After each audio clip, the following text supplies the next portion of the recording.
What's up guys, this is Ollie and it's time for the final set of encounters in Ranaklu's adventure. We are now tackling the epic and legendary encounters, and boy oh boy, some of those were really hard. Without further ado, I don't want to keep you guys waiting. Let's kick things off with epic encounter number 1. So here we see, this is the first time I'm playing this. I just said they are hard. Well, not all of them. This apparently was one of the easier ones. We have to play mages and Dark Heroes. I'm going back to Dark Heroes just to double check.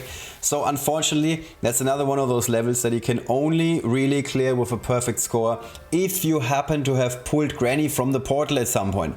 I am one of those lucky people that has pulled Granny, so for me this is pretty straightforward. There's not much unit selection here. Everybody can attack everybody, so it seems pretty straightforward. So it's only a question of how do we attack. We go in first with Queen Akeshru. Depending on whether your skeletons are stronger than your shades, you may want to switch this around. And first go move Granny to the back, so she cannot be close enough to the one unit that turned into a shade here.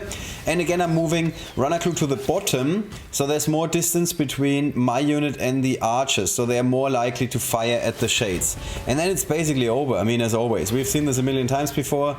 The opponent is going to focus on the shades, or in this case the skeletons, and this means we're gonna get a perfect score. Woo! Epic encounter number 1, done. Now for the harder one. Epic encounter number 2 gave me a couple of headaches. We see I played this one before, didn't get a perfect score. Problem is, I need to play night vision heroes, and as we all know, as I always mention over and over again, I don't have Nimrod. Snowprint, send me Nimrod, please, at one point. Alright, so we have to do this a little bit differently, and I hated to say it like patting myself on the back here, but I feel like what I did here is a strategic masterclass. I know, this sounded a bit high and mighty and everything. You see how far down I have to scroll until I find Voyasa? Jesus, what a unit. Alright, watch this. I'm very proud of this match. So we're kicking things off with Queen Akeshru. Now we are not going for Ranaklu. Instead, we're basically keeping darkness here on the left side, because the darkness means that we cannot get hit. Everything is a safe space. There's nothing that we can get hit here.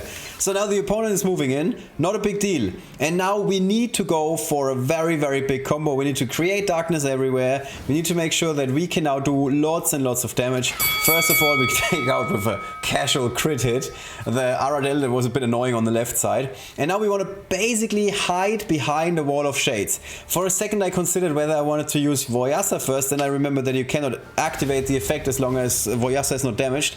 But I mean, look at this. Look at this. This is an army of shades if I've ever seen one.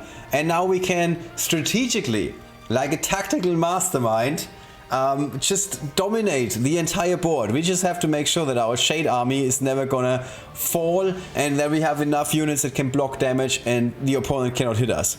So I was kind of nervous at this point. Get another crit hit, so now I was no longer that nervous. Voyasa is doing what Voyasa does best, hiding in the back, not really doing anything. So now we need to go in, shades everywhere, left, right, everywhere, attack. Opponent is taking lots of damage, but unfortunately not going down, at least not the important units. The important units on the board, obviously Naevis, very powerful unit. That's one of them. And the other one, we got Sefa the Snowman, who's also pretty strong. And then there's a very big summon, but that's like the least of our worries, because we happen to have Ranaklu. I mean, that's his adventure after all. So we are now going to dismantle Sefa, just get another shade in, another crit hit, casually, which is critting casually all day long. And now the only thing we have to watch is the turn counter, because we only have 2 more turns for the lightning victory. So we need to move in, we need to push at this point. We cannot wait and stand in the back anymore. This is not the time to play this slowly. We need to move forward, and then this is going to be our last turn. Voyasa does what Voyasa does best, hiding in the back, not doing anything. And now we just have to get 2 more hits in, and that's it. That is it. We did a lightning victory with just 4 units instead of 5, and without Nimrod. I'm so proud of myself, I'm sorry. The last epic encounter requires us to play mages, but we can play any mage, so in theory it should be a little bit easier than some of these other encounters. We do have the freedom of choice, and we can see that I played this level before and I played Umano. For some reason I always think that Umano happens to be a mage. I don't know why this is happening. So I was like, oh, a perfect score, and then I saw, oops, I forgot to bring mages. So that was a moment of shame. Then I thought about, okay, is there another mage that I want to play? The answer is no. They seem all pretty good, so we can basically head straight into the match here. Our opening move is getting Granny in position to get a lot of skeletons out. With a lot I mean one. Then after that I'm thinking, okay, where do I use Tim here, or do I go for Queen Akeshru first? In the end I felt like Queen Akeshru might be the better choice.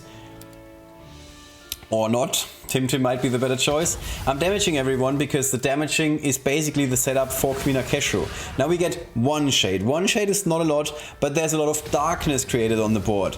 And Ranaklu with his active effect deals damage to units that are standing in passive, and that takes out Naives. That's very crucial. Now we have 3 frogs, 2 skeletons, so the opponent's got something to do. They get busy hitting at our summons basically, and that means our shades, our summons, they can just start to dominate the board. And after everything is said and done, there's just 2 units remaining, if I'm seeing this correctly. Yep, and that is basically a win. I mean, doesn't really get much easier than that. Just did another active for a festival quest, and that's it. Which takes us to the legendary encounter. If you thought you've seen it all with that epic encounter number 2, where I played with 4 Cave and Realm heroes and missing Nimrul, just keep waiting, because you're gonna be surprised. I'm doing this legendary level without Nimrul again. And just again by figuring out what is the ideal play. There is a lot going on in this level. The most crucial thing is that you do not want to go for this guy right here with Ranaklu's effect.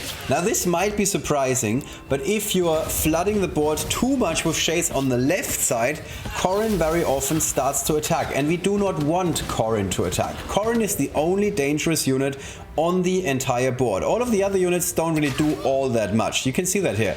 We're just like ticking away a little bit on the other units. We are focusing on the right side. I know this is mirrored, this whole thing, right side for you guys. So now we're doing something unconventional. We're retreating. The reason is that we want Corrin to go somewhere else, because Corrin's active is kind of powerful.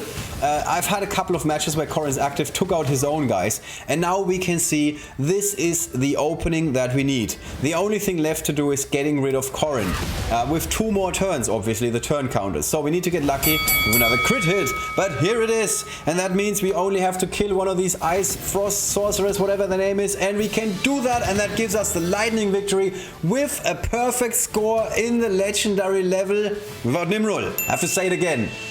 Which means we got a perfect score in the entire festival.